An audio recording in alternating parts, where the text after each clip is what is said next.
Back to my channel. എൻ്റെ പേര് അശ്വതി. അപ്പോൾ നമ്മൾ ഇന്ന് പറയാൻ പോകുന്നത്, കഴിഞ്ഞ പ്രാവശ്യത്തെ ഞാനൊരു വീഡിയോയിൽ അവസാനം പറഞ്ഞ ഒത്തിരി ക്വസ്റ്റ്യൻ ആയിരുന്നു.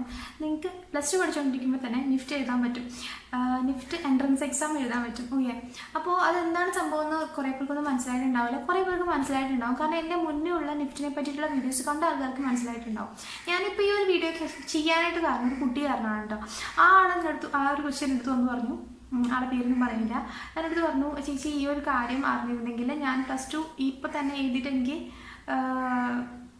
ഒരു പ്രാക്ടീസ് ആവുമായിരുന്നു, കിട്ടിയില്ലെങ്കിൽ പോലും എനിക്ക് ഈ ഒരു കൊല്ലമെങ്കിലും എഴുതാമായിരുന്നു എന്ന് പറഞ്ഞു. എന്നിട്ട് പറഞ്ഞു ഇതിനെപ്പറ്റി ഒരു വീഡിയോ ചെയ്യാം. അപ്പോൾ ഞാൻ ഓൾറെഡി ഈ ഒരു കാര്യം ഞാനൊരു വീഡിയോയിൽ മുന്നേ പറഞ്ഞിട്ടുണ്ട്. പക്ഷെ അത് എല്ലാവർക്കും ക്ലിയർ ആവുന്നില്ല, അല്ലെങ്കിൽ എല്ലാവർക്കും അത് ശരിക്കും ഒന്ന് പിടികിട്ടിയിട്ടില്ല. അവർ അത് കണ്ടിട്ട് കുറേ വന്ന് ക്വസ്റ്റ്യൻ ചോദിക്കുകയാണ്.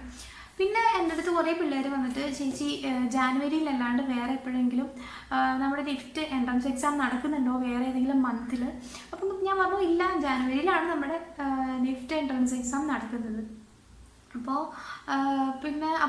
കുറേ പേര് അയ്യോ എന്താ പറയുക, ഒരു കൊല്ലം വേസ്റ്റ് ആവുകയാണല്ലോ, എന്താണെന്ന് വെച്ചാൽ പ്ലസ് ടു കഴിഞ്ഞിട്ട് പിന്നെ ഒരു കൊല്ലം അടുത്ത കൊല്ലമല്ലേ എഴുതാൻ പറ്റുള്ളൂ. അപ്പോൾ ഞാൻ പറഞ്ഞു ഇല്ലല്ലോ, പ്ലസ് ടു കഴിഞ്ഞ് നമുക്ക് പ്ലസ് ടു പഠിച്ചുകൊണ്ടിരിക്കുമ്പോൾ തന്നെ ജാനുവരിയിലാണല്ലോ എക്സാം, അപ്പോൾ അത് അറ്റൻഡ് ചെയ്താൽ കുഴപ്പമൊന്നും ഉണ്ടാവാറില്ല.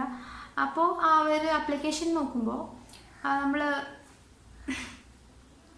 അയക്കണമല്ലോ നമ്മുടെ സംഭവം.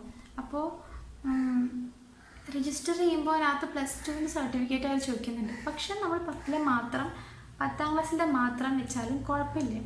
എന്താണെന്ന് വെച്ച് കഴിഞ്ഞാൽ എൻ്റെ ഫ്രണ്ട്സ് കുറേ പേര് അങ്ങനെ ചെയ്തിട്ടുണ്ട്. ഞാൻ ചെയ്തിട്ടില്ല, കാരണം ഞാൻ പ്ലസ് ടു കഴിഞ്ഞ് ഒരു കൊല്ലം വീട്ടിലൊക്കെ ഇരുന്ന് കുറച്ച് നാൾ കോച്ചിങ്ങിനെല്ലാം പോയി. അതിനുശേഷമാണ് ഞാൻ എഴുതിയത്.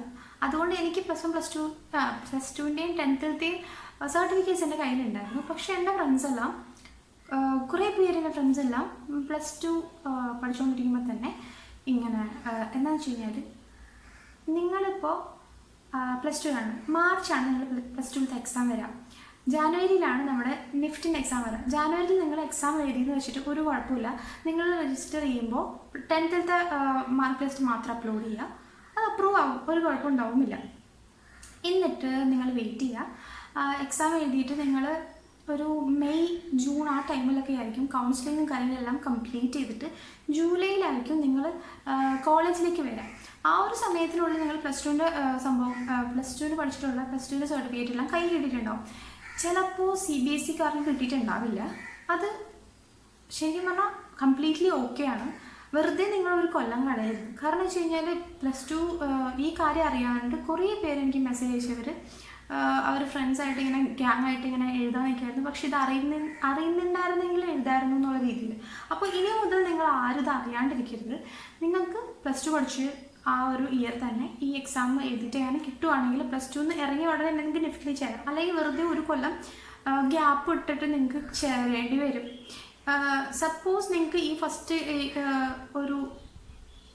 ടൈം തന്നെ കിട്ടിയില്ലെങ്കിൽ നിങ്ങൾക്ക് രണ്ടാമതൊരു എക്സാം എഴുതണം എന്നുള്ള ഒരു മനസ്സ് ഇല്ലാണ്ടായി പോകും. ഒരു കൊല്ലം കഴിഞ്ഞു, ആ ഒരു കൊല്ലം വേസ്റ്റ് ചെയ്തിട്ട് പിന്നെയും കിട്ടിയില്ല, അങ്ങനെ ഒരു തോന്നൽ വരും. ഇപ്പം നിങ്ങൾ ആ പ്ലസ് ടു പഠിച്ചുകൊണ്ടിരിക്കുമ്പോൾ തന്നെ എഴുതുകയാണെങ്കിൽ നിങ്ങൾക്ക് ആ എക്സാം എങ്ങനെയാണെന്നും കാര്യങ്ങൾ എങ്ങനെയൊക്കെയാണെന്നും ഒരുവിധം ഒരു ഐഡിയ കിട്ടിക്കഴിഞ്ഞാൽ പിന്നെ കുഴപ്പമില്ല. നിങ്ങൾക്ക് നല്ല ഇതെന്തെങ്കിലും ഫസ്റ്റിൽ തന്നെ കിട്ടും കേട്ടോ. കുറേ പേര് ചോദിക്കുന്നുണ്ട്, ഫസ്റ്റ് റൗണ്ട് തന്നെ കിട്ടുമോ ചേച്ചി, ഇത്രയും വലിയ എൻട്രൻസ് എക്സാം അല്ലേ? ഞാൻ ഫസ്റ്റ് ടൈം എഴുതാൻ എനിക്ക് കിട്ടിയിട്ടുണ്ടായിരുന്നു. അപ്പോൾ അങ്ങനെ കുറേ പേരുണ്ട്. അപ്പോൾ വളരെ കുറച്ച് പേർക്കായിരിക്കും കിട്ടാണ്ടിരിക്കാനുണ്ടാവും. അത് എന്തെങ്കിലും ചെറിയ മിസ്റ്റേക്സ് എന്തെങ്കിലും ചെയ്തിട്ടായിരിക്കും. അപ്പോൾ നിങ്ങൾ ട്രൈ ചെയ്യാം സെക്കൻഡ് പ്രാവശ്യം. അപ്പോൾ പ്ലസ് ടു പഠിച്ചുകൊണ്ടിരിക്കുമ്പോൾ തന്നെ ഒന്ന് ട്രൈ ചെയ്യുകയാണെങ്കിൽ നിങ്ങൾക്ക് അതിൻ്റെ ഒരു ഐഡിയ കിട്ടുകയും ചെയ്യും. ഫസ്റ്റിൽ അങ്ങനെ കിട്ടിപ്പോയി കഴിഞ്ഞാൽ നിങ്ങൾക്ക് ഒരു കൊല്ലം വേസ്റ്റ് ആവുന്നില്ല. അപ്പോൾ ഈ ഒരു കാര്യം പറയാൻ വേണ്ടി മാത്രമാണ് ഞാൻ ഈ ഒരു വീഡിയോ ചെയ്യുന്നത്. നിങ്ങൾക്ക് എല്ലാവർക്കും യൂസ്ഫുൾ ആവട്ടെ. നിങ്ങൾക്ക് നിഫ്റ്റിനെ പറ്റി നിങ്ങൾ പ്ലാൻ ചെയ്തിട്ടുള്ളതിൻ്റെ നിങ്ങളുടെ ബ്രദേഴ്സിനും സിസ്റ്റേഴ്സിനും അല്ലെങ്കിൽ നിങ്ങളുടെ ഫ്രണ്ട്സിനൊക്കെ ഈ ഒരു വീഡിയോ അയച്ചു കൊടുത്തിട്ട് അവരോട് പറയാം നിങ്ങൾക്ക് ഇതൊക്കെ ചെയ്യാൻ പറ്റുന്നു. Okay, thanks for watching. By.